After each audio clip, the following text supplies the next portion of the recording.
Good morning. Welcome to the Long Live Alternative Parties podcast. Free Press Media Press Inc., an alternative parties books publisher, sponsors this podcast. I'm Andrew Bouchard. Greetings. Welcome to the Long Live Alternative Parties podcast. Thank you. So nice to meet with you today. Friends, today we have the United Utah Party giving us an introduction to who they are. So welcome. Thank you. Let's get started by you kindly giving an introduction to yourself, a brief biographical sketch. Sure. So my name is Hilliary Stirling. I am chair of the United Utah Party. I live in Utah with my husband and a couple of kids. One of them's grown up now, and so I've started into politics to keep myself out of trouble.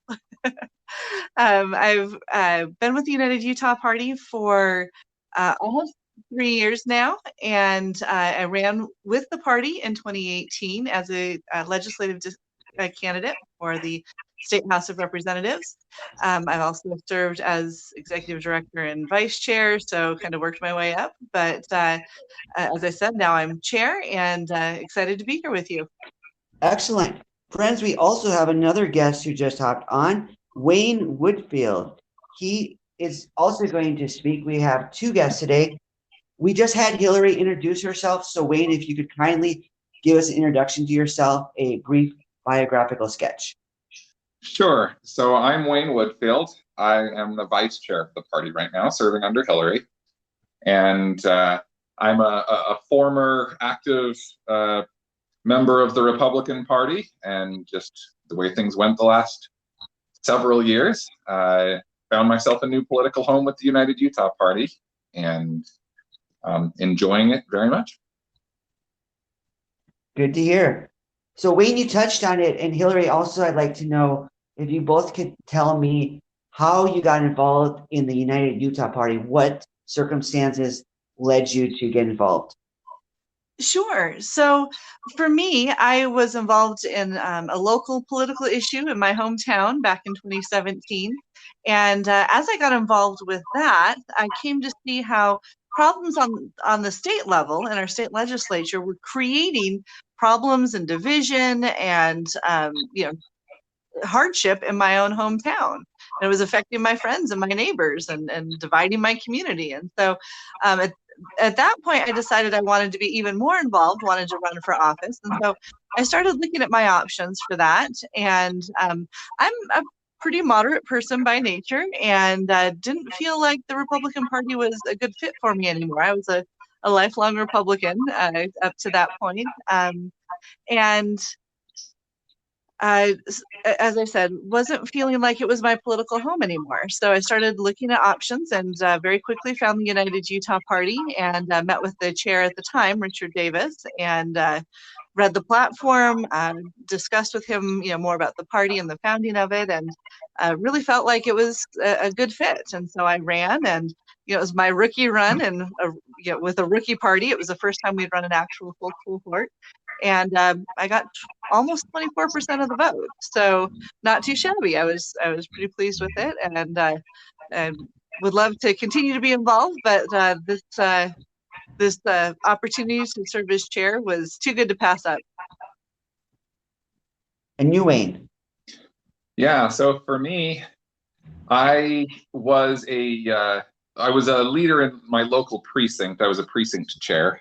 We have a caucus and convention system, and each precinct has got its own chair in the Republican Party. And I was serving in that capacity. But, as the party was getting a little more and more extreme each year, I found myself growing a little more uncomfortable. And I stayed inside the Republican Party thinking, I can effect change from within.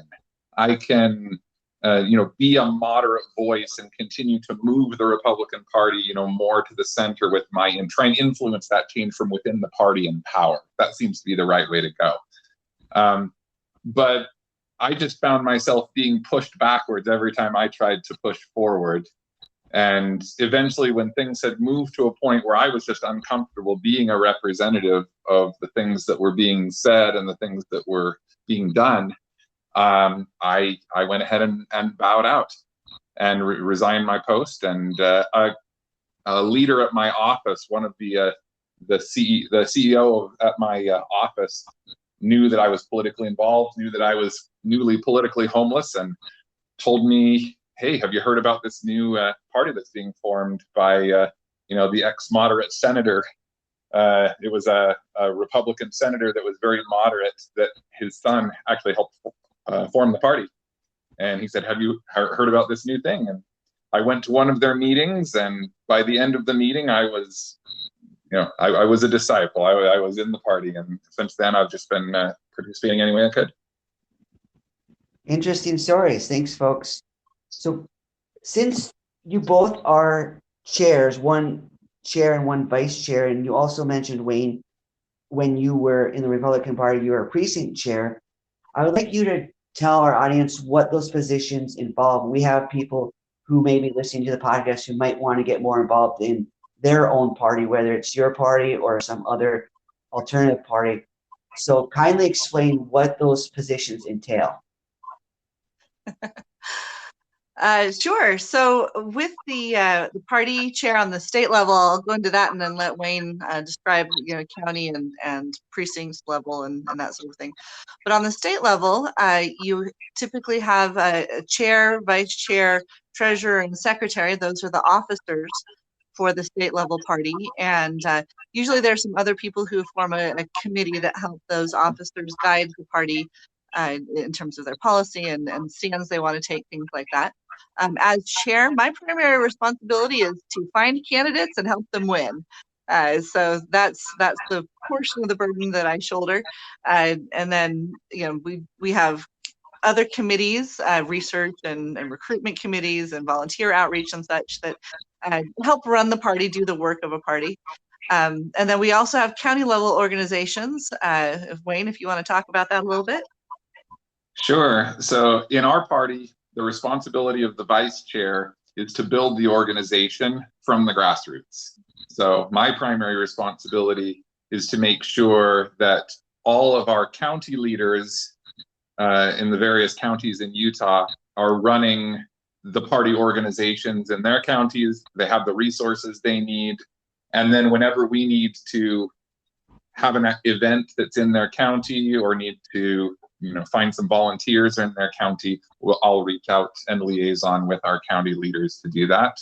And it's not supposed to be my job to, reach down below that and try and help at the precinct level. But in any county where we don't have county leadership, some of the more rural counties, it might be my responsibility to reach all the way down to, precinct level and individuals and try and work with people there. So that's just how it is in the United Utah Party. Other parties can divide up those roles differently. The main thing is that there's a chair and a vice chair, that they divide the work in some way and support each other. So how does one become a chair and or vice chair in the United Utah Party? Mm-hmm. Well, any of our internal organizations are structured and organized and voted on in our conventions. So we have a state convention every year on years where we are running candidates, which would be like next year. We would have a nominating convention where we would nominate candidates to run under our banner, to be on the ballot and run for office. On those off years, which is what this year is, we would have what we call an organizing convention where we elect our internal structure, so to speak. And so this spring we had an organizing state level convention where Wayne and I were elected. And this fall we will be having county conventions throughout the state where our county chairs and secretary and such are all elected. So if you want to be involved, all you would need to do is show up at your county convention and start with that. We do have a service requirement in our party. It's something that's kind of unique, but we want people to have a chance to get some experience, get a feel for what's involved with this kind of work. And once they have that experience, they're able to run for the state level office. So the service requirement, that is, they have to do certain activities in the party before they become eligible. to assume one of the leadership roles? Yes, and it's pretty broad. If they run for public office as a candidate, if they've served as a county officer, so even like a county secretary, if you served as a county secretary, that would qualify you to run for chair. It's very broad. The idea is we're a small party, and we wanted to encourage, as I said, people to have an opportunity to gain some experience and get their feet under them, to make sure that they know what they're getting into in terms of that level of leadership. We are, as a moderate party, we are appealing to a lot of people who are kind of waking up and realizing that the national parties are not providing the kind of experience and the kind of leadership that they want, but they themselves, Wayne is kind of the exception because he has previous political experience. A lot of our members, this is the first time they're getting politically involved, which is great. We're excited about that, but we want to make sure that they have a chance to get their feet under them before they take on a heavy burden like a state level leadership position. Okay, I see. So it seems like you want people in the party to get a feel for politics, and then when they do it at a lower level, they can assume office at a higher level if it works out. Yeah, and it's not so much political savvy as it is getting to know some of the people in the party, getting to make some of those connections, and becoming more comfortable in what sorts of procedures, how we do things, because we are a little different from most political parties. A lot of minor parties, I know, they don't have county organizations all through the state necessarily. And so where we're a grassroots party, we want to give them a chance to get connected, to get involved, to get a feel for how we operate, because we are not rigidly ideological. Well, there's a lot more flexibility. We're going to encounter ideas that maybe challenge our own personal ideas, and that's great. That's part of what we do. So getting comfortable with that sort of thing is as much a cultural orientation as it is a political one. I would also add to this that having something in our bylaws that there's a service requirement before assuming state office provides a bit of a safety buffer against somebody who is not very familiar with the party and joins the party just because they have some niche agenda, that they have some, fringe belief. And if they're able to come in and kind of serve at some of the lower levels, it gets us a chance to get acquainted with them and them to get acquainted with us. And it helps us to know whether, this really is a fit for a leadership role. You touched on it so far in the conversation, expressing how your party is moderate, and you also mentioned the notion your party is not, you said, rigidly ideological. So kindly explain what your platform involves. Well, our platform is deliberately concise. We talk, we stake out positions on some of the more prominent issues of the day. We have a brief statement about, the Second Amendment, about taxes and regulation, about family, about faith, about, some of these issues that, of course, you have to take some kind of position on, and of course we do. But we leave a lot of open doors in our platform, because our goal and our purpose is to stake out a middle space where good ideas can come. So we don't want to close the door to good ideas if they happen to come from the right or from the left or up, down, or wherever. No matter where these good ideas come from, we want them to have a space where we can discuss them and consider them and maybe refine them, and then move them forward. So we leave a lot of wiggle room in our platform in terms of what we normally think of as left-right kind of ideologies. But we go into great detail, or a lot more detail, about the key reforms that we want to see, because we are a moderate centrist party, but we're also reform-oriented. So things like electoral reform, ranked choice voting, approval voting, star voting, those sorts of things, we encourage exploration of those. Term limits, campaign finance limits, things like that I kind of jokingly say, these are the things we're out to save politicians' souls. You know, we want a level playing field. We want to have policies that and reforms that bring representatives back to representing the people. So again, with campaign finance limits, for example, they have to go for the small dollar amounts if there's a limit. They have to go back to their constituents instead of looking to big donors. And then things again that level the playing field, like independent redistricting, or open primaries that allow, if taxpayers have to foot the bill for an election, it should be open. And so these sorts of reforms we go into a lot more detail on. And in our preamble, again, staking out some of the cultural differences, because we are very different. We extend a hand of friendship to all, and anyone of goodwill. We don't care about their ideology, and if they want to work with us, great. If they don't, we part as friends. That's in our platform. So it's as much a cultural and reform statement as it is a traditional platform. So what issues are facing Utah in particular, and how is your party addressing them? We have a lot of the same issues that are facing other states. Housing affordability, just all those kinds of things that come with growth are big challenges that we were facing before the pandemic. And then, of course, we are grappling with the pandemic just like everyone else, and the best ways to approach that, to mask or not to mask, and promoting vaccines and the best ways to do that.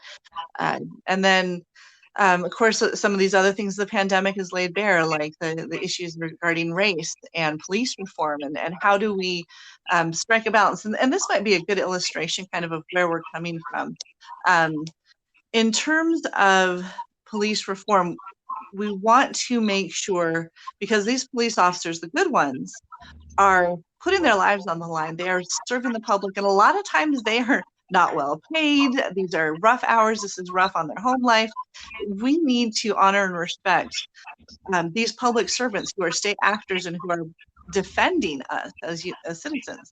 At the same time, we want to recognize that there's always room for improvement, that there are innate biases that maybe we're not aware of. And so it's striking that balance in terms of police reform. And unfortunately, our state legislature didn't take us up on any of the things that we had suggested. Simple things like body cams for all of the police officers in the state. That protects the officer every bit as much as it protects someone who might later, have a bad experience with an officer.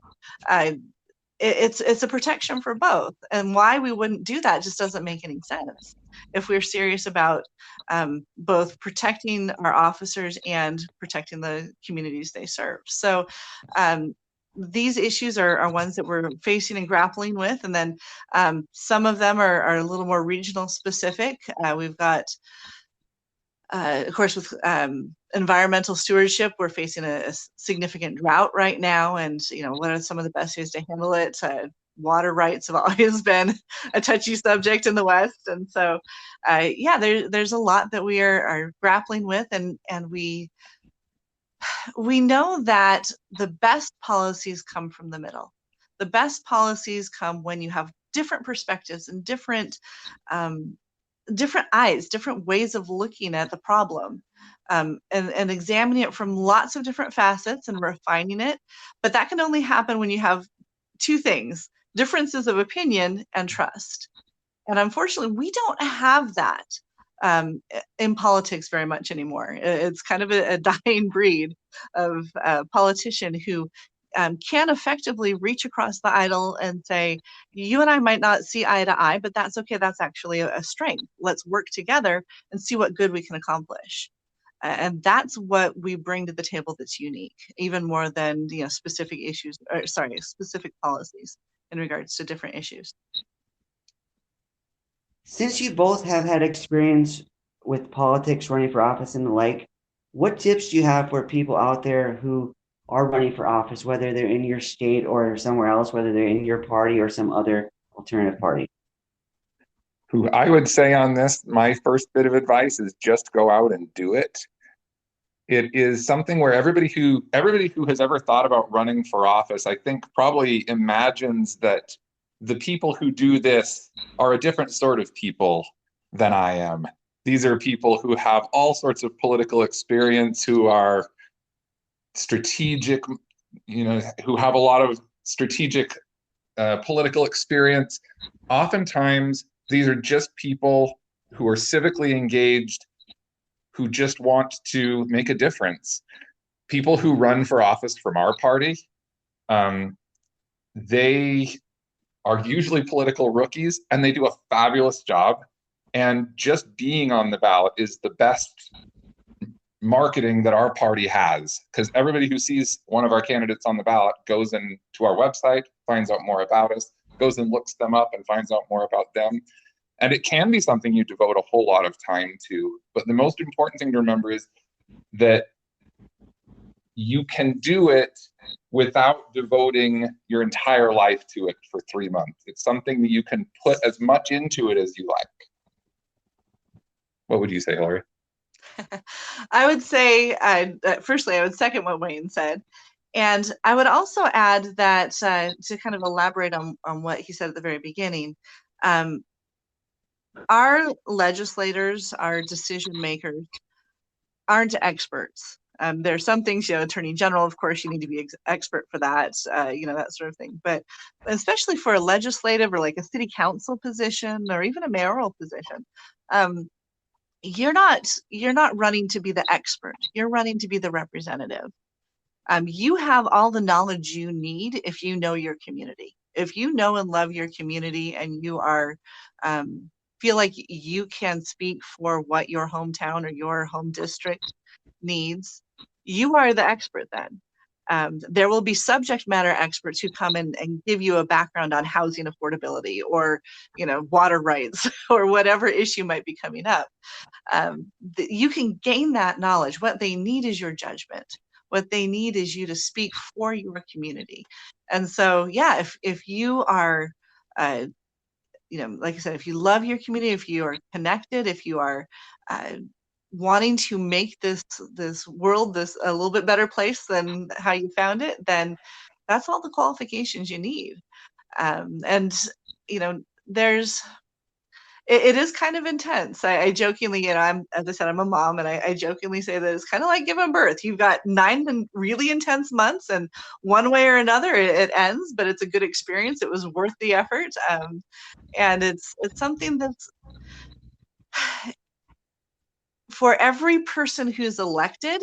We need about 4 or 5 people who don't get elected for this system to work. And most people don't get elected on their first run, and that's okay. That's your rookie run. That's your chance to get the experience you need to go out and win.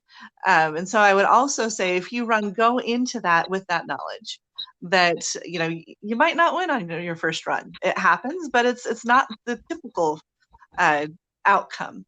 But that's okay. This is your chance to make a difference just by running. And this was how I felt after I ran. Like I said, I didn't win. But I got almost 24% of the vote. Those people, had I not run, would never have had a chance to vote for the things that I was stood for, that I was running for. Had I not run, my opponent would have gotten 100% of the vote on election night. And that concept of someone getting 100% of the vote on election night is appalling to me. I would think that our founding fathers would turn over in their grave to see anyone get 100% of the vote, because that means somebody's voice is not being heard.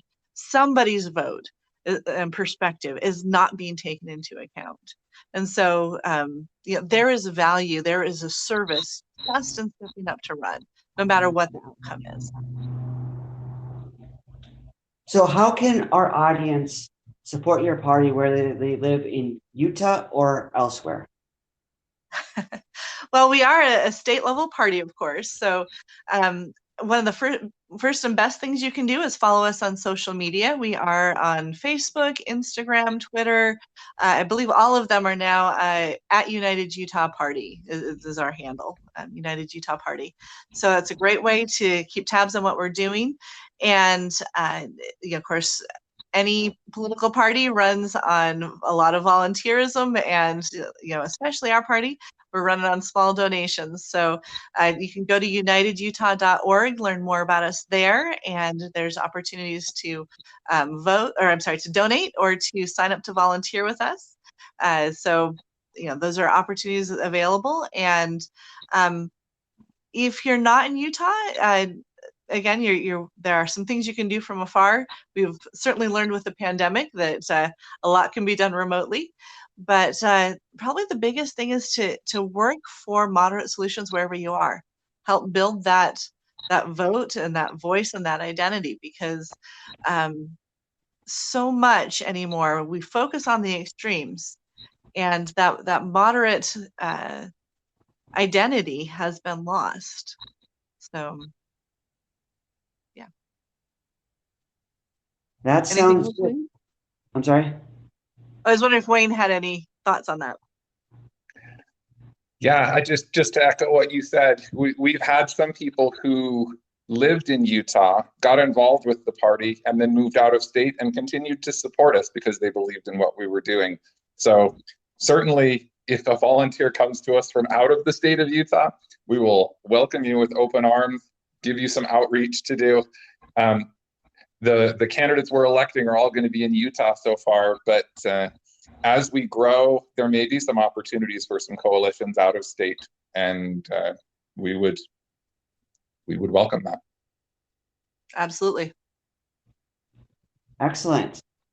So thank you both for appearing on this podcast today. We appreciate you sharing your experiences and insight. Our pleasure. Thank you for the opportunity. For the invitation. Have yourselves wonderful days, and all the best to you and your party. Thank you. Thank you.